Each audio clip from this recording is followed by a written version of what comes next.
नमस्कार. मयूरपंख चॅनलच्या 424व्या एपिसोडमध्ये सर्वांचं मनःपूर्वक स्वागत.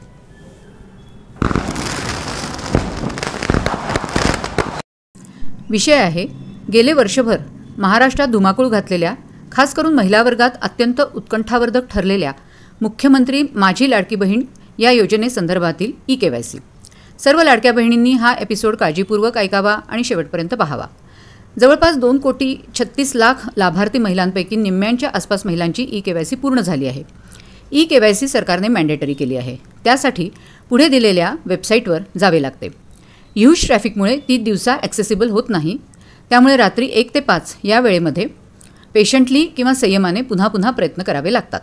स्टेप नंबर 1, लाभार्थी महिलेचा आधार नंबर, दिलेला कॅप्चा कोड, सहमती टिक आणि त्यानंतर लिंक्ड मोबाईलवरील OTP. स्टेप नंबर 2, पती किंवा वडिलांचा आधार नंबर, कॅप्चा कोड, सहमती टिक आणि लिंक्ड मोबाईलवरील OTP.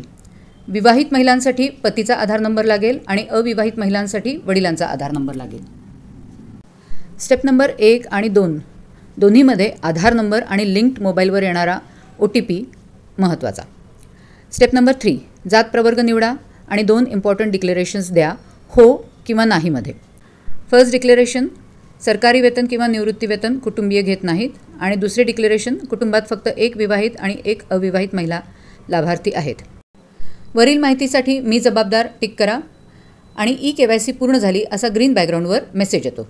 ही झाली स्टँडर्ड प्रोसिजर. पण थ्रूआउट दिस प्रोसिजर बरेच मेसेजेस येत राहतात रेड बॅकग्राऊंडवर. For example, error, heavy load, incorrect Aadhaar number, wrong OTP, no OTP, circle फिरत राहणे. हे बहुसंख्य लोकांना येणारे प्रश्न आहेत. सर्वात महत्त्वाचे, EKYC स्टेटस कसे चेक करायचे यासाठी OTP लागत नाही. रिपीट स्टेप नंबर 1 आणि ऑरेंज बॅकग्राऊंडवरती मेसेज येतो वॉर्निंग या टायटलमध्ये, for this Aadhaar number EKYC is done. Unresolved issues, edit option नाही आणि फादर किंवा हजबंड नसतील तर इतरांचा आधार नंबर देता येत नाही.